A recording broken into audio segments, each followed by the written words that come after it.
meron. Ayun. Ano? Okay, ang gusto ko lang tanong, paano ba nagsimula ang isang K-Braso? Ano nga ba? Actually, pupunta ako ng Leibesque doon sa parang bahay ni Kuya. Okay, Biglang, kasi may parang nabalita ako na may, ano daw eh, may, Guys, magandang araw sa inyo lahat. Kasama natin si K-Braso. Ang impersonator at ka-lookalike ni K-Brosas. Ayan, grabe. So, alam mo si K-Brosas. maganda na ba ako? Ano meron? Ano? Okay, ang gusto ko lang tanong, paano ba nagsimula ang isang K-Braso? Ano nga ba? Actually, pupunta ako ng Leibesque doon sa parang bahay ni Kuya. Okay, Biglang, kasi may parang nabalita ako na may, ano daw eh, may contest daw ng kalokalike. Sabi ng mami ko, try mo yun ano. Parang kita ko yung personality mo sa KK Rosas. Kasi parang kayo boses, parang kayo dyan, even na. Tapos, mga adlibs mo, pareho kayo. Why don't you try it? Sabi ng mami ko. Eh, syempre, mother knows best. Sige, try natin, wala namang masama. Patry ko lang. Eh, di pumunta ako nung dahil ako kasi sinamagamit pa ako. Tapos nung sa bahay ni Kuya, may pinakausap ako doon na, ano, kasi tinanong ko, saan ba pwedeng mag-audition? So, may nakausap ako doon na parang biglaan, ano, si Master G pala yun. Ayun, di ko naman alam na siya yung pinaka, parang talent coordinator yata siya. Pero inano niya ako kay Dan Josh, pinakausap niya. Pero sabi niya, tatawagan ka nila, kinuha niya yung number ko. Alam, sino bang gusto mong gayahin? Sabi ko, K. Rosas. Siguro, gagaanin na lang sa makeup or whatever. Pero yung kumbaga, even na yung personality, yung pagiging chate. Kumbaga, less effort na lang yung boses, pareho naman kami. So, yun. Tanong ko, nandito ka ba ni K-Brosas? Oo, nag-meet kami nun sa Clowns. Nung nag-session yung makakasal sa kanya. Kasi yung sabay na jokes ko yung para ko. Sino ba yung nag-clear din ako? Tapos nagtatas ako na, pinakakit ako sa stage, dami tao yan, pinakakit ako sa stage, interview ako, di ba naman yung wall mo nung nilaya mo ako sa kanya. Kaya sabi ko, mas dumami pa nga yung fans ko, mas dumami pa yung racket ko nung ginaya ka kasi. Pero have you, parang, anong pakialam mo, lumit mo talagang kalokalike? Ay, flutter to. Ang saya-saya ako nung lalo tinawag niya kasi sa tayo. Tapos kami yung kinanta namin yung ages noon. Sigaw ng mga tao, grabe. Pati expression ko, sinampol lang ako siya ng umuko. Tinignan mo, bakit yung sikit na ngiti ko. Magulat siya, may baon ako. Kasi nung time na nagpunta kami doon, binigyan ako ng book ng book ko sa kanya, mga expressions niya, para at least madagdagan daw yung bigiging personality ko as K. Rosas. Mas marami akong baon. Pero ako may mga baon na rin ako na ginagagawin. Wow. Pero yung pinaka parang, siyempre, diba, si K-Brosas meron yung mga parang signature jokes or something, signature, ano ba tingin mo parang nakadap na sa kanya? Actually, nung hindi ko pa nakadap sa kanya, pareho pala kami ng ganun rin expression ko, yung mga akits, mga gano'n. Pareho lang kami ng expression ng ibang tapos. Yun lang, nadagdagan na lang yung tapos, wabak ganun. Yung mga reaction talaga, yung mga expression Yun niya. talaga yung trademark niya. Tsaka yung saling sa pati yung pagkakanta niya ng sasakyan nila, yun sumali ako. Yun yung trademark na kinanta ko.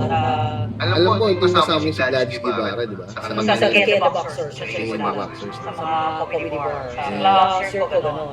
Actually, finalist ako ng Clown sa Circle. Nakikip nila pasok ko yung mga komedyante lang nakapagsabayan ako sa mga audition noon eh. May Alan Kane. Si Aya de las Alas. So, nag-audition ako, nakapasok ako, anim na kami napili mo. Yung mga nag-judge pa noon na nilang pasok pa, hindi pa nga sila. It's a privilege, ha? Sa privilege kasi isa ako doon sa mga kasama. So, ang isang K-Braso, hindi basta-basta sa marangan. Actually, hindi pa ako nagkik-K-Brosas. Talagang kumidyante talaga. Pero may iba pa ba? Maliban kay K-Brosas, may ginagaya pa ba before? Actually, sabi na sumali ako, magkakalokalay ako. Daming ako yung pinag-usapan na merong sinabing Joyado, pagtumas ng kilay, meron yung pag may anggulong, kasi bata ko, medyo hawin ko rin si Angelo Del Rio, tsaka hindi sa lalaan niya.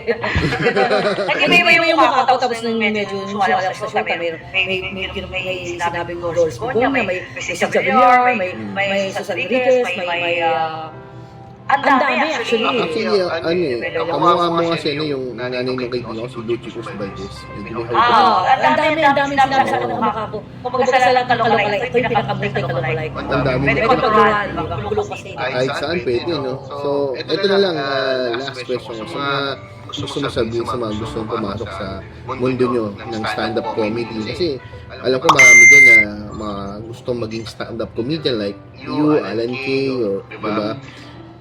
Guys ko lang, hindi ganyan na yung discourage, you know. Sige lang, try until you die. Until you die. Kasi naman ganun kadali ang stand-up comedy, di ba? Actually, I'm not stand-up comedian. I'm sitting down comedian. Yeah, you're sitting. You're not standing. Grabe. Pero nakaka-enjoy din talaga mag-show ng stand-up. Actually, ang racket ko kasi nag-teleserye din ako.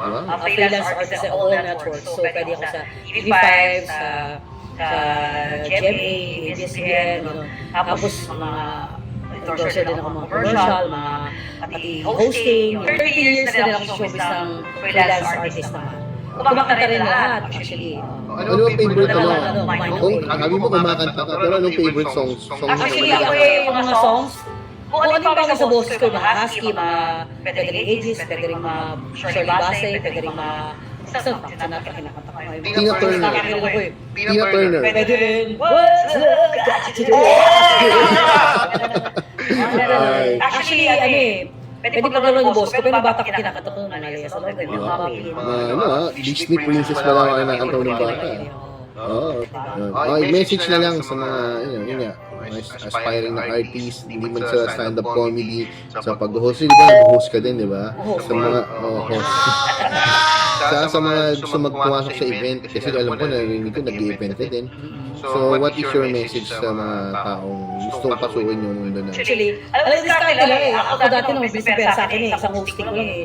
Di ba, may 10, 20K, pero syempre nung simula ka palang, ay 500, kinakagat ko na, or ano dyan. Sa Tihoy pa nga eh, di ba? Di pa may pamasahe lang, may ano lang. Yun lang dati ako nun eh, kung doon nakakakaya ni walang kaikan eh. Pero actually, ngayon syempre medyo may title na kahit na ano.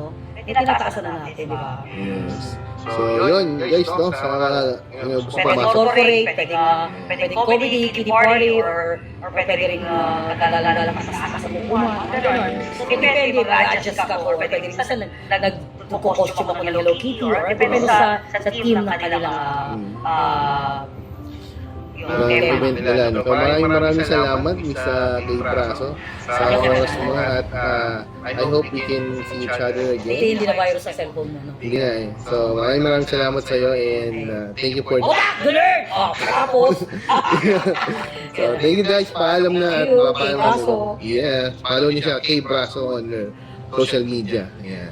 Bye-bye, guys. This impersonator ng IG. Okay, bye-bye. Bye! Kasi may parang nabalitaan ko na may contest daw ng Kalokay. Sabi yung mga